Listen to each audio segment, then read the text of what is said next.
Alright guys, today's Saturday. I said I was going to get some combine footage, but my neighbor is not shelling corn today.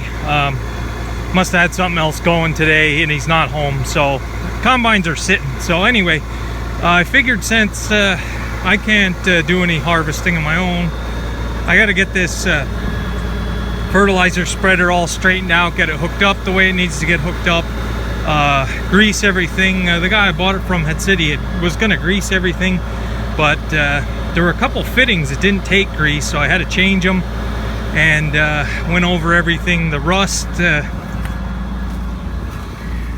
is kind of how it is here. A lot of it was surface. I pulled this outside and there was so much rust on it that formed just since I had it. He did have it coated with diesel, I think, but I'd scraped off the surface rust and sprayed some more diesel oil on just to try to preserve it. Kind of is what it is at this point. So all the grease, I like to use the red heavy duty grease. I think he was using the stuff that he gets in buckets. I don't think it was heavy duty, could be, but went over everything. I do have everything hooked up the right way now. In my video on this, some guys had mentioned that the spinners were going the wrong way. I know, I just wanted to make sure they were going to work. I just didn't have it hooked up right, so I think it's pretty well there. I think it'll work. Just seeing a lot of things on this thing that need to be addressed. I looked at another one. I saw another one advertised, and it was a 4-ton PTO driven. It was in a lot better shape than this, a lot less rust, and it was a 4-ton. Like I said, it was metal, had a metal box on it instead of this plywood, but the chain was narrower. This is like a foot, I think, or a little over a foot. And this chain on this might only been 6-8 inches, so that was going to be no good for lime. It'd be fine for seed or fine fertilizer, but not for what I'm using it for. So I held off.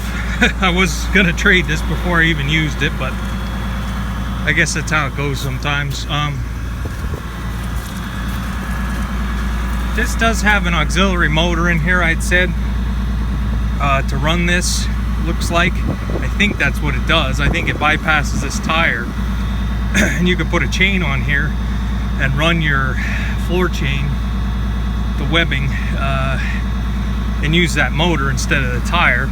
But I did notice now that I have it home and I'm working on it, I think this is part of that system and it's unhooked. This doesn't do anything. These hoses are just unhooked here and sitting there, so this doesn't work. I don't believe this works. I think this stuff here is all part of that electric motor, and this is just a ground driven. Ooh.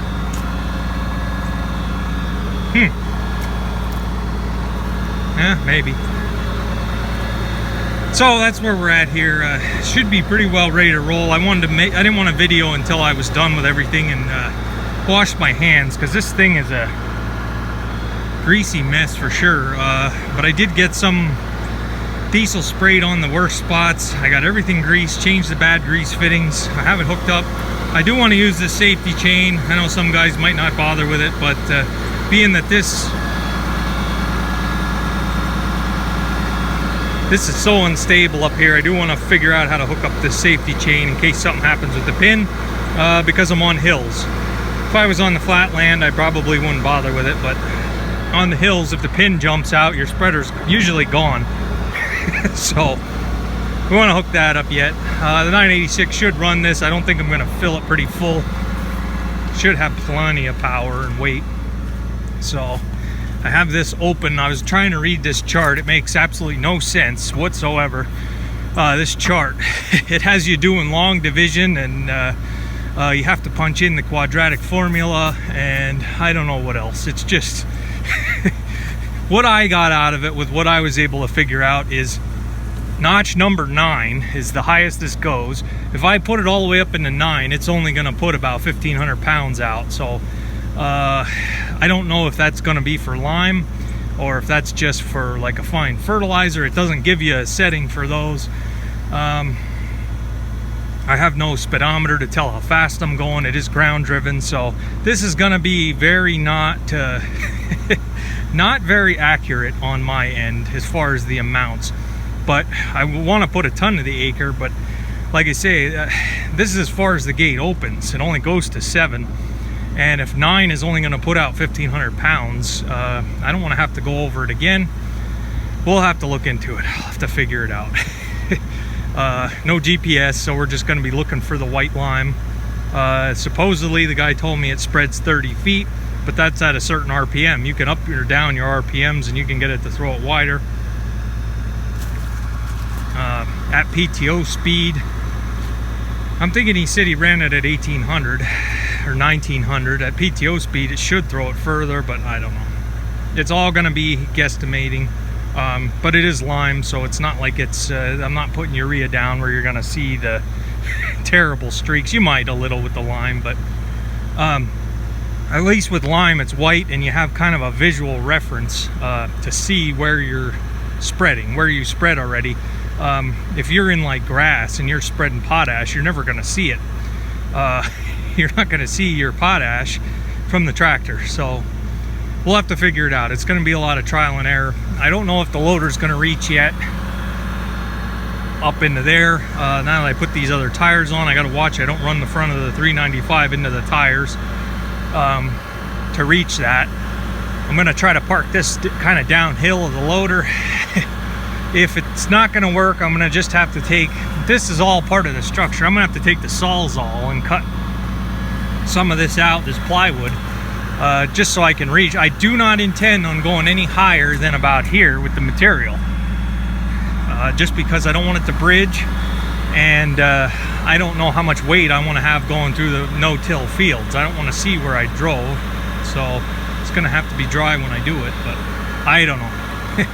The other thing, I'm still waiting for the lime. I do not know what is wrong with the limestone companies in Pennsylvania.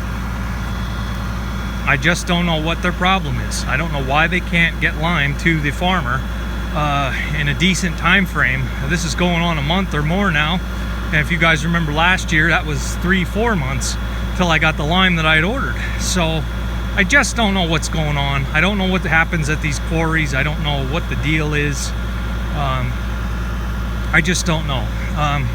Yes, my crops are still out. I do want to put it on my hay fields, but I don't want it, it's damp, so it's going to be a little wet. There's going to be moisture in it, and I don't want it freezing. If it's freezing up, it's not going to spread either, so I can't really do it in the dead of winter like I was thinking.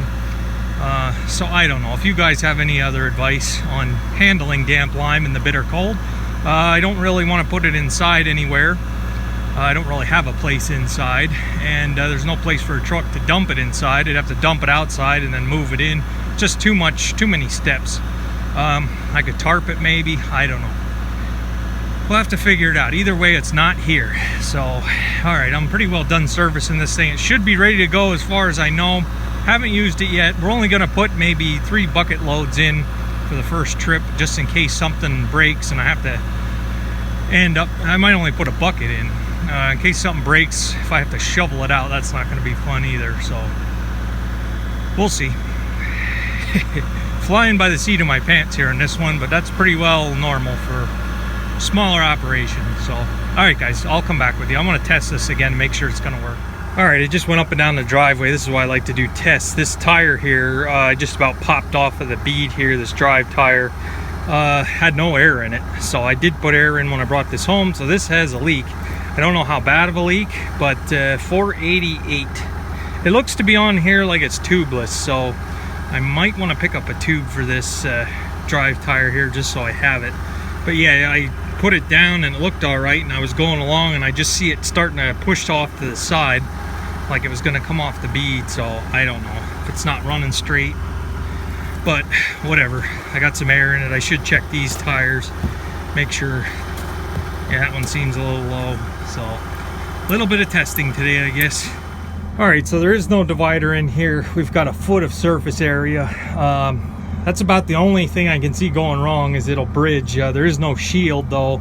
That shield might be a problem with damp lime. Hopefully it's not lumpy. It might be, but there is no shield. It's just gonna set right down on that. I have to load from this side. So till I get the bucket in, it's only going to be dumping about here, so I'll probably be loading it crooked too on top of it, unless I take the board off on that side. That might be a thing I want to do. so I can load from either side. But yeah, other than that, the floor chain goes, the spinners are working. Still have to figure out how much is going to be put on. If I knew how much a bucket, full bucket's going to be different, I don't know. We'll have to figure it out. I know my acreages, so and I'm getting 20 tons in one shot, so that 20 tons I'll just have to try to meter it out over the course of 20 acres and see how it holds out. But I'm hoping to get 100 tons, so I don't know if this old I don't know if this dinosaur is gonna do it. I didn't pay much. Well, I paid enough, I think, compared to the other one that I saw. So all right, that'll end today's video, I guess. Stay tuned, we'll see what happens. I doubt anybody's going to be shelling on Sunday, so we'll have something else for Sunday. They might be back at it Monday, so hopefully I'll have something for you guys by then. Like I said, my other neighbors had about 160 acres of corn to go, and they probably got the 60 done because they said they should be able to finish it up, so they have about 100, I'd imagine. I wasn't out, but we're getting there. Like I said, the corn's about 27%, somewhere in there, so it can dry a little bit yet. So see you guys tomorrow. Thanks for watching. All right, that's perfect. I got all my equipment, all my implements in this back section. Perfect. It's what I was hoping I could do. Everything fits here. When I'm done with the spreader, I can unhook it right there and have room to pull the 986 in here next to the 560. And I think I have enough space here from that tire with the 986 pulled in, enough space from the baler tongue over for either a Farmall H or a Farmall M or a Super M or a Super H or anything. So I've been talking about getting an H or an M. I'm not sure yet. Won't know until we're done here with harvest and all the bills are paid and all the budget is figured out. But there are a lot of other things I need to buy this year. I need some hay wagons. That was my weakest link. One of the weak links last year was hay wagons and hay storage. With 4 of them, it wasn't enough to, I couldn't get them unloaded fast enough as I was making hay and had to bale some in the field. That was not a fun day. But if I could get one more wagon, that'd be nice. So I'd like to get a metal one this time around and a hay elevator. I want to finally break down and buy a hay elevator. I want to get a skeleton elevator that's a little bit longer than the one I have. So that'll definitely be another option. So till I get a hay wagon, a metal wagon, and an elevator, that might be it for the year. If I can even do that yet, I have no idea. So, but anyway, we've got everything here. Now I can get my 2 vehicles in and then some. So I have more equipment than I did last year, but yet I was able to do it that I have more room in here than last year. So don't know how that worked out, but it is so crammed back in there. But it's under roof, so